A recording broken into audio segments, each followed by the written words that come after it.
and thousands of travellers are waking up where they didn't intend to be after dozens of flights were diverted and cancelled due to heavy fog at a number of UK airports.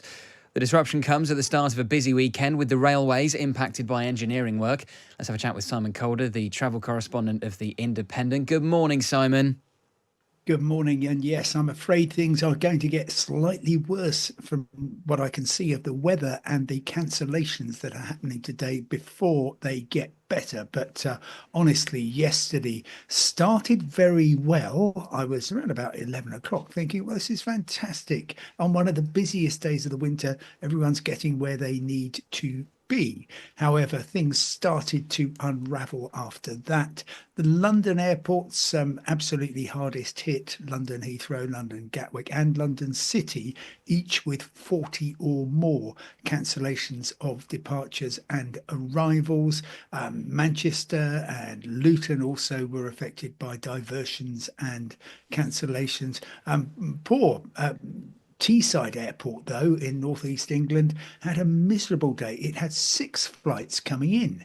You had two of them diverted to Newcastle, which is only 30 miles away, so that's all right. Another one diverted to Aberdeen, and then the last one, incoming from Alicante to Teesside, ended up in Dublin because the pilots simply needed to put the aircraft down somewhere. And with that scale of disruption, as you say, thousands of people, I estimate at least 20,000 affected by cancellations.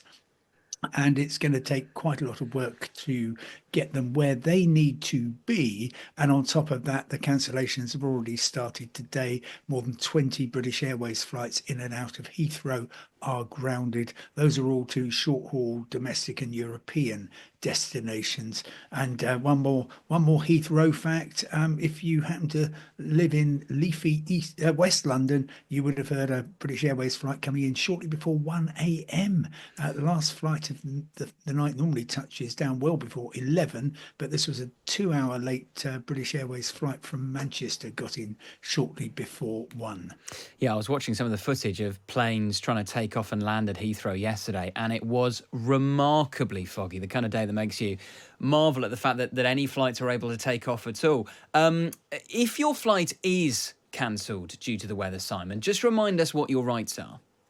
It's very straightforward. Regardless of the cause of the cancellation, the airline is responsible for getting you where you need to be as soon as possible, including on buying another flight on a different airline. So, for example, looking at today, EasyJet have cancelled their Belfast City to Gatwick morning flight. So it might be that there's space on British Airways if EasyJet doesn't have any more for the rest of the day. However, seats are very much at a premium at the moment. And the airline must give you meals and, if necessary, hotel rooms until you get where you need to be. Stating those rules, though, is one thing. Actually getting them carried out in practice, as we've seen many times before, is another. And with the scale of cancellations going into the tens of thousands, I imagine there would have been some very upset people, quite understandably, who perhaps spent the night at various airports dotted around the UK and Europe. Meanwhile, Simon, we saw big problems on the Eurostar yesterday.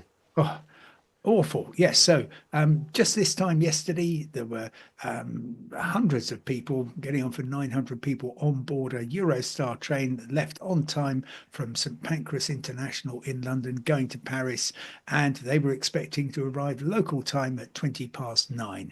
They finally got in 6 hours late. Oh. The train broke down in the tunnel. It was there for 2.5 hours. They were then eventually taken to Calais. They changed trains.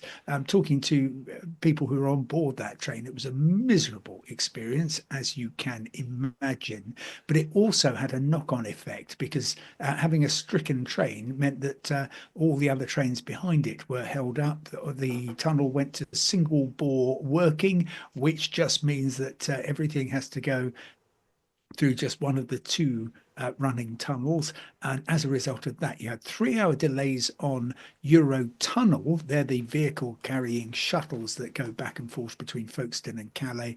And typically delays of an hour on the rest of the Eurostar operations during the day. So again, lots of people arriving at their destination quite close to midnight when they were expecting to be in a lot earlier than that. Yeah, and what about rail services more broadly? I mean, most stations and routes have reopened after Christmas, you'd assume, but is there still significant disruption?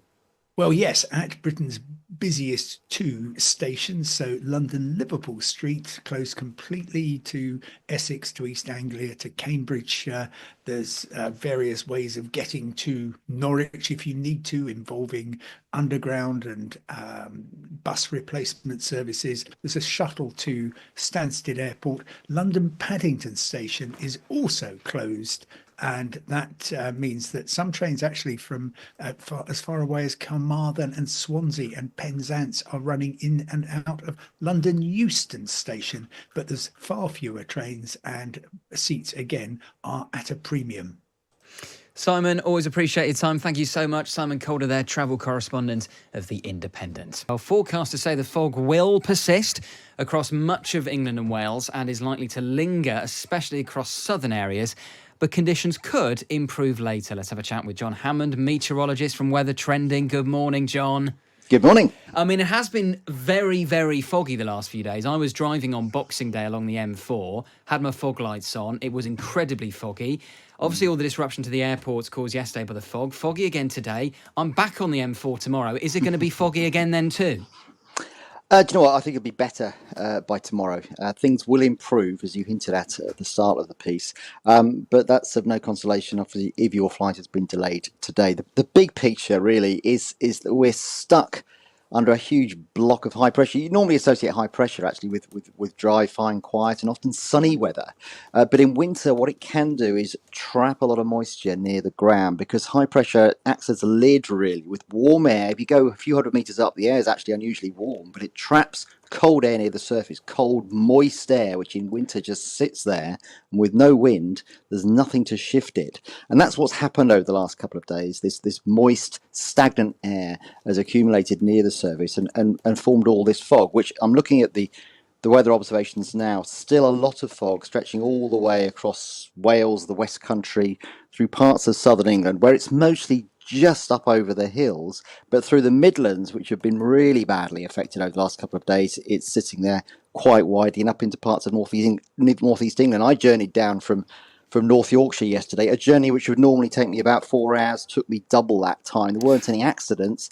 It's the fact that people were just going that much slower, so everything was so clogged up. And in terms of aviation, obviously, it's not always just the fact that planes can't land, is that because of air traffic control safety considerations, fewer planes land or take off per hour. So there's some stacking issues. So flights are delayed because they don't hit their schedules. And it's not just the UK, it's the near continent as well. So, for example, if you're sitting in Glasgow Airport where there's no fog at all, it may well be that your flight to parts of France or Belgium has been delayed because it's very foggy over in the Low Countries as well. Now, gradually, over the next 24 hours, the winds will begin to pick up, and that will slowly but surely lift the fog, and eventually by tomorrow, most, if not all of it, will have cleared. So things will slowly get back to normal, but that lag perhaps will take longer